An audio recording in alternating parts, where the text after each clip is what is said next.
Elizabeth, it is great to see you. For those of you who are listening to this episode, Elizabeth and I have been trying to get this recorded for probably over a month now. We are finally able to do it. So, Elizabeth, it is great to have you on the Books for Guys podcast today. And thank you so much for just the patience and working with me on being able to get this done. Well, I am delighted to be here, and we're just gonna believe this is divine time management, that we're divinely appointed to talk today and not the other days when we tried. That's right. That's right. We've had so many issues and different things being able to record this, but it is going to be fantastic and it's going to be great. Yes. Elizabeth, thank you so much for taking the time to do this. As you and I connected a while ago to talk about your books, and we've got them on the Books for Guys website Mhm. for everybody if anyone's interested. Elizabeth, tell your story because you Yeah. write about a topic that most everyone needs some help with. And that's time management, by the way. Yes. But talk about your story and kind of why you chose to go this route to write about and help coach around this topic. Yeah, yeah. So I would say I got tricked into it. This was not necessarily what I thought I was going to be doing with my life. So as a little bit of background and also encouragement for anyone that's on their journey, I know all different people of all different ages might be listening to this, but if you're starting out, don't worry if things don't go as planned, even when you're planners. When I was 14 years old, I decided I was going to be editor of Better Homes and Gardens, and I was a girl with a plan. So I went to school at Drake University for magazine journalism, started interning at the Better Homes and Gardens website when I was a freshman in college, and got hired at the company that publishes Better Homes and Gardens by the time I was a senior in college. And so everything was all going according to my plan. And then God intervened and I got laid off 6 weeks after I started my first job. So I had a severance package before a college diploma and then ended up getting hired back by the company that had laid me off because, you know, how corporations are, and was in a position for a year that for various reasons just wasn't quite the right fit for me. And I was really seeking God and just asking what I should do. And I really felt like I was supposed to resign on my 1 year anniversary.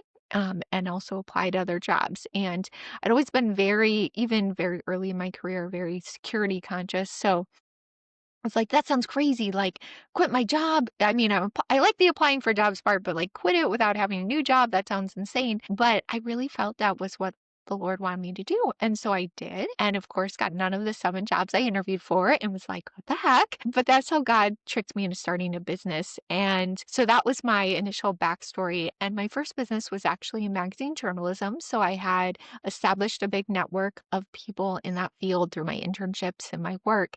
And that was great. I had never anticipated being a business owner, but started out doing that 1 year after I graduated from college. And that was now 20 years ago. So yes, I'm old, older than I was, but hopefully will be a lot older than I am now. And I fell into that business because I was thinking I would get a new job and I didn't have any work-life balance. So I was just working at night, working on the weekends, like pretty much whenever I was like not eating, sleeping, or with people, I was working. And I was okay with that and I am so sorry, but do you hear a little buzzing or noise? Are we okay? Okay, you're not hearing it? Okay, you can edit that out. So I will just keep talking. So I can take a pause so it's easier to edit. Okay. So I basically was in a situation where I was working at night, working on the weekends, never felt like I had a time when I could really relax and feel good about not working. And I was okay with that for a few years because I was just excited. I was owning a business and things were working out and I could pay the bills. But after a few years, I wasn't okay with that because I really wanted to be able to take a break without feeling guilty. And so just for my own life, I started to figure out how to not work at night, not work on the weekends, be more balanced. And then my entrepreneur friends were like, this is amazing. You should help other people. We're stressed Yeah. out all the time. And so that's how I really began with time management coaching, which was back in 2009. So I've been doing that almost 17 years. And since then, have worked with clients on 6 continents, published books with McGraw-Hill and Harvard Business Review and Faith Words, and just really have developed this huge passion for helping people to have their time in order because your time is your life. So how you spend it, it impacts everything. It impacts your health, it impacts your career, it impacts your relationships with other people, it impacts like your calling, like your service. So that's how I got into it. Very long story, but encouragement if things don't go quite as you were expecting right after college, because it's going to work out better. Yeah. Yeah, no, and that's amazing, Elizabeth, because again, so many of us struggle with time management. It's for many different reasons. You're kind of America, you're kind of coached to like hustle and you gotta work hard and longer and harder than anyone else if you want to get to where you're at. And then you get caught up in it and it's hard to stop. You do feel guilty when you take a break and you're like, I should be doing something. I'm probably falling behind. Someone else is outworking me. But we hear time and time again, like, hey, that's you can be great at what you do and also pause for the rest you Yeah, need so yeah, that you can continue doing what you want to do and without right. stressing yourself to a bad place. So when you decided to build this business and help people with this, was it something that you just jumped into and started creating your curriculum and kind of your way of teaching people? Did you do all that yourself or did you have other people that kind of helped coach you on how to build this out and teach others, how to balance Yeah. themselves better? Yeah, great question. So it's kind of a both and. So I did take coaching training in terms of more like general how to be a good coach kind of training. And I definitely had worked with some different business coaches in like how to build a business and how to think about your business and all of that. But in terms of specifically time management coaching, I was actually one of the first. So in 2009, when I started, it wasn't really a niche that people were in. It was a time when coaching was becoming very popular with like executive coaches and life Mhm. coaches and business coaches. And I was actually terrified of getting into the field because I'm like, I'm only in my 20s. Like, Yeah. how, like, there's people with more experience than I have, you know, candles on my birthday cake. Yeah. Like, how the heck am I, like, anyone gonna want to work with me? But I was like, okay, I'm gonna decide on just one niche and do that very well. And so there wasn't time management coaching certifications, there wasn't like that kind of curriculum. So what I did is I was versed in some of the popular time management books of the time or training. So David Allen with Getting Things Done was very popular. Tim Ferriss with the 4 Hour Work Week was like really popular. And so I definitely learned from others, but in terms of how I actually approached coaching, really developed that myself. And by doing that, I was doing real world experimentation on myself of like, how do I manage my time better? And then also through working with people, every day all over the world, figuring out, oh, like what works for this person, what works for that person. So in a way, writing my books were like writing my dissertation of sorts of this is all the different things that I've learned about how time management works. And my first 2 books are more like business time management oriented. And then my third book with Faith Words, Divine Time Management, is faith based. And that was really because I felt like God said to me, He's like, Elizabeth, yes, you do all the time management things, and those are so great. But that's not really how everything works out. Like, there is that secret sauce that you're not telling people, and you gotta tell them the truth. And so, I work with people, all different backgrounds, both Christians and not Christians. But for those who are of faith or open to it, you know, divine time management is the secret sauce. No matter how hard you try, you can't do it all, but Yeah. God can, because He's good like that. Yeah, yeah. Well, this is so cool. And it almost sounds like, and I was talking to someone earlier today, actually, and they brought up the Yeah, 4 hour work week, which was really yeah, cool. But they yeah. also started their career at a kind of a younger age too, where they were building out their own business and company. And it sounds like you probably went through a little bit of imposter syndrome in a way where you were thinking like, hey, who am I to talk about this at this age? Yeah. Yeah. Well, it wasn't so much I felt imposter around being a time management coach because I knew I was really good at it and I had figured out how to be more successful in a way that a lot of people hadn't. Because again, like things have shifted a lot, but back in like so I started my first business in 2005. And back in like that range, it was still very much like a hustle culture with entrepreneurship. Like people were not talking about lifestyle businesses or like, have balance or like, get a massage or think about your family. It was like, no, if you don't work really hard, you're gonna fail, Yeah. And so I didn't so much feel like an imposter in that way because I was like, you know what? I don't think that this is good and I'm only in my 20s, but I think I'm right. I don't know if it's just like being young and overconfident, but I was like, I think I'm right and I know how to do this. So, but it was more imposter because and for anyone thinking about starting a business, you really need to think about this. The fact that like at that time coaching was becoming very popular and there was a lot of people deciding they were going to be life coaches or business coaches or like executive coaches. I am confident, but I'm also a realist. And I was like, there is absolutely no way that I can say, oh, I'm a, 25-year-old executive coach with a couple of years of experience in the corporate world, hire me. Like what? Like why would anyone do that? So I was honest about that and based on that honesty then chose a niche where I could be the best in the world and that was actually based off of a different book that I had read at the time, a super simple book by Seth Godin called The Dip. And so I'll just tell people the Cliff Notes version. It's basically there's certain opportunities that are either what he calls cul-de-sacs or dips. And with cul-de-sacs, no matter how much extra effort you put in, you're going to end up basically in the same place. But then the dip is different because you a lot of it's called the dip because a lot of people fall off. So like for example with entrepreneurship, a lot of people like try to do something and fail, like most businesses fail. But if you can get to the other side, there's like exponential benefits of that takeoff. And so his point with the book was look for things that are dips, not cul-de-sacs, and then look to be the best in the world. So don't try to just be like mediocre at some general thing. And I mean, in some careers, maybe you can do that. Like there's enough of a need that like if you're just kind of okay, you're gonna do well. But like if you want to do something innovative, find something where you can be the best in the world and be willing to go through the pain of that dip and get to the other side. So that's what I did. I was like, I'm not gonna try to be a life coach, business coach, executive coach, whatever. I am gonna be a time management coach and I want to be the best in the world. And so that's kind of what I focused on and God's blessed that. So Yeah. yeah. Yeah.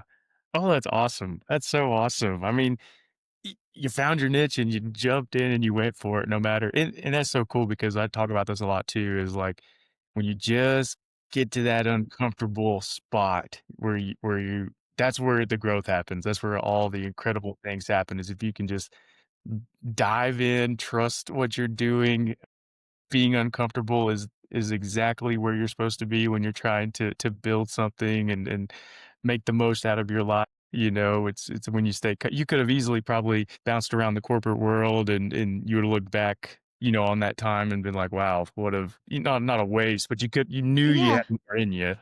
Yeah, well, and it's interesting because I always want to be in the corporate world. This was not my plan. Like I'm like such the like goody two shoes, I thought starting your own business sounded crazy because I like security and I like stability and all like, Yeah. paycheck every 2 weeks and benefits and all things. So like truly this was not my idea. But God is so good. He knows what we're actually made for. And now I guess I could work for someone else, but it would just feel odd, Yeah. after 20 years of it being different. And so I don't think it's wrong or bad to be in the corporate world. And I think actually for many people, it's the best possible place to be. But if you are called to have your own business, that can also be amazing. And I guess I would say there are downsides to owning a business for sure, but in terms of the upsides, I feel like you have the ability to for me, to most fully express who I am to the world in the way that I feel called to do that. And when I was young, one of the issues, like me and HR would kind of butt heads, not because I was doing anything wrong, but I'd be like, oh, I can do that. I'm like totally capable. And they'd be like, well, but you don't have 3 to 5 years of experience in that area. And I'm like, no, but I can do it. Like, like I was like, you don't understand. And when you're a business owner, you just do it. Like, you don't need anyone's permission. You don't have to go through the resume filter. Like, you just make it happen. And then it's like, oh yeah, well, she did do it. And she didn't need to have all this or that. Not that its experience isn't helpful. And oh my goodness, through 17 years of coaching people, it's been extremely valuable. And I would say that no offense to any people just starting out, but I do a better job than people with no experience because I know what I'm talking about. But I love that. And then the other real critical benefit of owning your own business is you can pivot faster. Mm, So corporations are like, especially real big ones, they're like cruise ships, or tankers or like something super huge where like it's really hard to stop them, but it's also really hard to pivot. And yeah. so that's why you end up with things like big layoffs or other stuff because it's just hard to be agile with all the different things going on versus if you own your own business, like speaking even from my own experience, at different times, if I notice things happening or changing in the world or the market or something, like I can decide like that, like, okay, we're going to try this new marketing strategy or that new sales strategy or do this new offering or have this partnership. And you're like a little speedboat, you can kind of navigate the waves a little bit better. So in some ways you have less security being a business owner, but in other ways you have more security Yeah. because you can like pivot as needed Transition. real quick Yeah. without having to wait for like this like huge ship to go Yeah. somewhere. That's a good point. Yeah, you have more options too to be able, if you need to do something, you could always go find a job or go do something, but like you don't always get the opportunity to do what you're doing and build that. And so I have a question for you. So you've been doing this for a while now, and obviously, like things have changed over the last 2 decades. Internet and social media and just the way we work. Do you find that has it always been kind of a consistent struggle with time management, or do you think people struggle more now than they did when you first started, or vice versa? I think it's gotten harder and harder. If for sure, because when I started, I know this sounds crazy, but so internet was definitely a thing, but smartphones weren't. Like smartphones were not like this ubiquitous thing that everyone had. We didn't have all these apps and all that. And sure, there's like apps that help you manage your time better, but there's a whole lot more apps that help you waste lots of Exactly. time. Yeah, no, I think it's gotten a lot harder because there's a proliferation of just different stimulus, like Mhm. even if it's just like all the different kinds of chat and Slack and thing you could have in addition to email. Email was already a thing when I started out, but then the smartphones, like all the different things Yeah. that are capable there. I think some of the basics are the same. People need task management, people need planning, people need to prioritize. So, like all the like core basic things people need to do have stayed the same. I feel like in general, technology has made it harder, not easier Yeah. to have good Yeah. time management. One thing that we're seeing a little bit of a shift in the opposite direction is not all, but some AI is making some things easier now. So Mm, actually giving people back time. So it really depends on your job yeah. and what you're doing or your life and what's going on. But AI, like, my gosh, one of the things I love it most for is finding answers for like annoying tech questions. So like when you're Quickly. like, I have a new PC and I'm trying to do this thing, which should be so obvious, but I can't, like, I don't even want to bother with going through the settings mode. And you're like, okay, Perplexity, tell me how to adjust this thing. And Yeah. it just like tells you, and you're like, hallelujah. Like that was Yeah. amazing. So like there's definitely ways that AI is being helpful, but then again, it's this balance because I think it was in Psychology Today. I read an article about how AI also leads to insecurity. So making it more difficult because it's this pro and con. So the pro is it can make some things way easier. Like I particularly like it for doing research. I find that to be like a great use of the tool. But for things like people just starting out that maybe don't have the level of confidence I have in, like, let's say their writing abilities. Like I'm trained as a journalist. I've written 3 books. I've contributed to Harvard Business Review for over a decade. But I'm confident in my writing and I don't feel intimidated by AI that they can write some things. But if I was just starting out and I was thinking like, why should I even learn how to write? Or can I even write? Or I'm just like a terrible writer because AI can do this in 2 seconds and it could take me like 3 hours. I think that I think that's actually gonna become one of the biggest issues with AI is that, like like any sort of insecurity or perfectionism that people might have had already kind of being amplified by like, "Oh, well, I'm not as good at AI as doing this, so why should I even try?" Or even, like, wondering what your value is. So it's a real, like, give and take, but I think that's the new frontier in regards to time management, and I think there's some great things about AI that can really help us. I think there's some bad things in terms of, like, insecurity and dependence. And one final point I'll make on that, and then we can move on, is also just something to watch out for, not just with time management, but things in general, is AI is smart but not wise. So, like, one of my coaching clients was talking about how they had communicated with ChatGPT about something they were going to reorganize in their schedule. And it was actually horrible advice. Like, they didn't recognize that it was horrible advice that they had gotten from ChatGPT and were planning to like implement it. But I was like, that is gonna cost you so much time, Yeah. like, you actually need to, like, move this meeting to this other time that's gonna make you way more efficient, like, get you Yeah. out of context switching, and then you need to pull back from this, like, micro level question to the macro level question and analyze if this is even the right use of your time at all, and so, like, I think that's, like, again, the downside of AI. It can really help you, but sometimes it just says things with such confidence that are completely wrong, that you could end up in a really bad direction because it's smart, but it's just not wise. Yeah. It's not Yeah, it's like human. most of the Yeah. big improvements that we've seen. I mean, even like, cell phones and iPhones, like you used to, if you needed to call somebody, they either had to be home or, Mhm.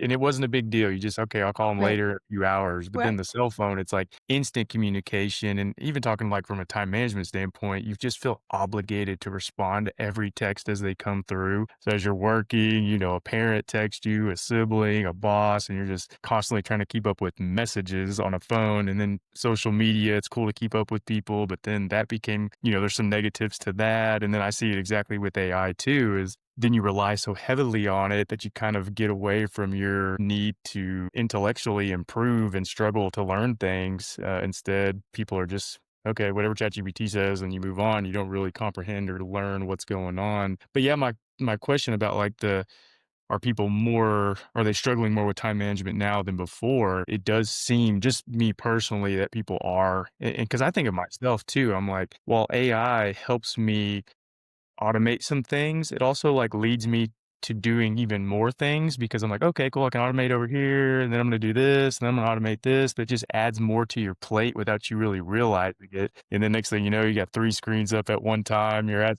3 different things and topics, and your brain's going different directions, and you're not Yeah. present in the moment, maybe with the people you're supposed to be, and so, yeah, I mean, you probably have no shortage of clients for the foreseeable future.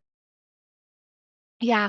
Well, that's the hope. That's always the desire there. And yeah, no, and it's I think one of the interesting things for me that I'll need to continue to work on with explaining my value to the marketplace is again what I said about the smart but not wise. Because AI can do some things for you and it can even suggest some things on your time management. But like I said, with one of my clients I was talking to yesterday, I was like, oh, that was horrible advice. That sounded so smart, but like really would have screwed up her schedule. And so, I mean, I found the same thing. Unfortunately, I had a virus come on one of my computers and the AI kind of give me some good advice, but then like missed some completely obvious advice to someone that's actually in the tech world. And I was like, ugh, I just should have called the tech support person first, because again, we just get so dependent on these things. And so I think it's good to recognize that you have a place, you have a purpose. AI is a tool, but it's not a person. And that, like, there are things that you're called to do and that you need to bring to the world. And is it okay for me to segue that a bit into talking about the Divine Time Management book and kind of Yeah. what that could be? Okay, great. So, because I know this is like a podcast about books. So, the Divine Time Management book that you have up on the website. So that's my third book, which is a faith-based approach. And there's three basically main sections. So one is trusting God at the center of your time management. Two is love for your true identity. And three is alignment with God. And so whether people listening to this are people of faith or not, I would really, really encourage them to take to heart the whole idea of like trusting God or trusting a higher power at the center of their time management, particularly in where we're at right now, and particularly if you're just starting out in your career. The truth is, none of us know how AI will change the world. And I'm not meaning that from like an apocalyptic point of view. Like I don't think that there's going to be robots like running down my street trying to steal your dog or something. Like No. I like that could not that kind of thing. But like if we're looking at this from like a career or personal development point of view, we don't know. Yeah. Like Google has been, I mean, it's been a verb for years in terms of like, oh, I'm gonna Google it. And now it's like, oh, I'm talking to ChatGPT about it. I'm talking to Perplexity. Like me, you, even Google, I don't think Google knows what Google will be 5 to 10 years from now. Like, will Google exist or how will it exist or what? And like, so for anyone listening to this, you might not know like what your career path will look like or exactly what will or won't happen. There's an interesting psychological concept called the acceptance paradox. And so what that is that by accepting things, even if we don't like them, we actually free ourselves to move forward versus when we refuse to accept them, we keep ourselves trapped in like some pretty dysfunctional behavior. So I think one of the most important things, especially if you're starting out, is to just accept, I don't know what will happen. I don't know. Like, I don't know if maybe I'm studying something in school right now and that job won't exist in 5 to 10 years because computers will be doing it. And just like accepting that, like, I do not know is a really important thing because otherwise we end up in these weird anxiety things of like trying to create this sense of like, oh, I know what's going to happen, or I'm going to try to figure it out. I'm going to do the perfect major in college, or I'm going to like choose the perfect career, and then computers can't possibly take my job. It's like, no, you really don't know. That's okay. But then from a time management point of view and from a faith point of view, do the next right action right now.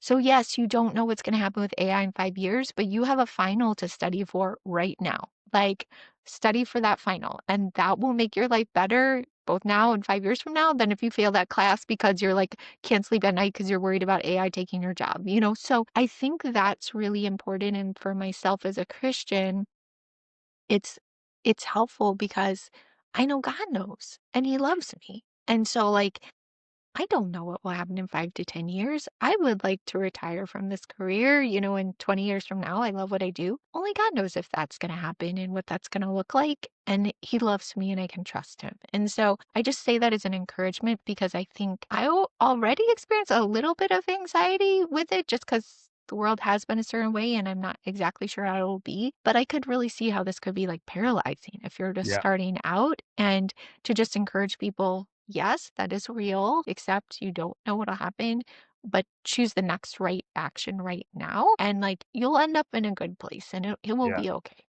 I love everything you said right there because when you kind of try to predict something, you're kind of putting this expectation on yourself for things to be right. And if things go wrong and they don't play out like you foresee, sometimes that can really set you back. It can embarrass you. Then you don't want to try anymore because you're afraid it's going to be wrong again. I would say, just from my experience, it is very like releasing to say, I don't know, and just take it one day at a time because I don't know why, but it just releases you from those expectations. You're just like, hey, I'm just going to try my best today. Here's my goals. I'm going to chip away at it. We'll see where it leads to. But as long as, like you said, you just kind of do the next best step and just kind of keep chugging away, it Right. usually leads to something positive and good and in the grander scheme of things. But you're right. The way you said that made a lot of sense because you do see a lot of people that are just like, here's what I'm going to do in 3 and 5 years. And then how often does that actually happen? Typically not.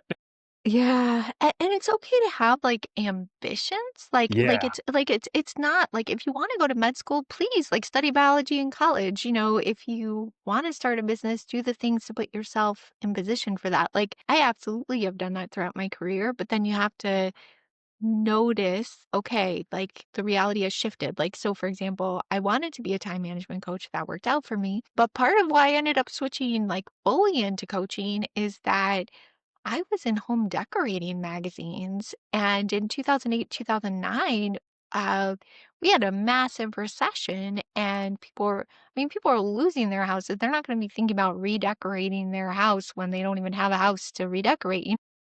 So it was not like a shift in the market I was hoping for, but I recognized being in home decorating magazines was a cul-de-sac where I was not going to be the best in the world, and it was going to be a smaller and smaller piece of the pie. And so then I went in a different direction, and I love it. And I'm much happier now doing what I'm doing than I would have been if I'd stayed in the field I thought I wanted Yeah. to do. So Yeah. yeah, it's good to have that openness. And I found so much of success in life is just take the next right action right here, right now. That 100% will improve your life, whether that's getting off your phone and going to sleep, or studying for your final, or doing that report at work that you're supposed to do. And then just trust the process because we don't know. Only God knows, and that's okay. Yeah. Yeah. Well, I'm glad you pivoted into what you do now Yeah. because you've been able to have a big impact on a lot of Yeah. people with the work that you do. And that would have never happened if you wouldn't have taken that chance and realized, hey, I need to go this route and trusting God and being able to put your faith that you're doing the right thing. And obviously it's shown that you've been doing the right thing, which is very cool. It just your story is just motivating, I think, to others. And I think if anyone's struggling with what to do next, hearing how you went about it and where it's led, I think will help people with whatever they're dealing with, at that point. But Elizabeth, I got one more question for you because Yes. if everyone who listens, obviously, I ask everyone this, but you've been a reader, you've been a writer your whole life. And this may be a hard question because I'm sure you've read a lot of books, but what's one or two books that have had a personal or professional impact on your life? And when people ask you for book recommendations, what's one of your favorites to recommend? Yeah. So this is an oldie but a goodie. It's called Daring Greatly by Brene Brown, and it's about actually vulnerability. And I know that sounds like really odd coming from a business person, but I just found it was like like those books where it just like hits you in the gut and like you cry in a good way, like, oh my gosh, I totally see this in myself. But but it's about just putting yourself out there and being able to be vulnerable to whatever's happening. Just like like simple concepts that have rung true for me. I'll share one right now that might be helpful. So in the book, she talks about something called foreboding joy. And what that is that when you are actually in a really great time in your life or a really great moment, you can all of a sudden start feeling anxious, because joy is very vulnerable. So, like, for example, you might be driving in the car with your husband or wife and your kids, and all of a sudden, like, completely irrationally, like, there's no snowstorm or everything, think like, oh my gosh, we're going to get in an auto accident, I'll die, because that's just, it's like, just feels so amazing and you're so happy and so grateful Too that, good to like, be it true. makes you nervous. Yeah. And so the antidote for that is gratitude. So I don't know when this will air, but we're recording this in the season right before Thanksgiving. And when you feel that, like, oh my gosh, what if everything falls apart and everything I love will go away? You just are grateful. You're like, thank you so much that I'm alive. Thank you so much I'm healthy. Thank you so much for my family. Thank you for my job. Thank you for my house, or, whatever you can be thankful for. And it just really shifts you into being able to be vulnerable to enjoying the good of the moment. And so that's just like one nugget from that book, but there's different things that I read in there that have just really stuck with me and like helped me live a really, really great life. Yeah. No, that's powerful. I didn't think about that. Because I hear people all the time, yeah, when things are going great, they're just like, yeah, it's gonna get worse. It can't be great forever, But instead of saying that, just have a thankful moment and be grateful and say some of those things to yourself. Can completely kind of bring you into that Hmm. calm state of mind and out of that Yeah. anxious Yeah. mindset. So Yeah. that's beautiful the way you put that in what you Yeah. read. I Yeah. haven't read that book and I've never actually thought of it that way. Um, but you're right, when things are going well, sometimes you do get a little anxious, and it doesn't make Yeah. sense when you say it out loud, but Right. people have felt it. So that's a Yep. good one. I Yep. think, I'll add that to my reading list, because I think Yeah. I'll be very intrigued to know more about that. But, Elizabeth, again, thank you so much for being patient with me and coming Yeah. on No and worries. completing the podcast. But, obviously, if anyone out there, especially professionals, if you're struggling with time management, you need some help, obviously reach out to Elizabeth. And we've got her books on the website, so those may help as well. purchase and give those a read. But Elizabeth, we thank you so much for sharing your insight and your expertise, and just keep doing what you're doing, and keep having that positive impact on the people that you work with and come across. Thank you. Yeah, no, it's been a pleasure to be here. I'm Elizabeth Grace Saunders. You can find me on Google or Real Life Time Management Coaching. That's awesome. And it's been a pleasure to be here. And I hope people really enjoy my book. And if you need any additional support, I am happy to serve you. I'm here for the people where reading a book isn't enough. You need more one-on-one support. So happy to be there for you. Absolutely. Well, thank you, Elizabeth. Have a great day.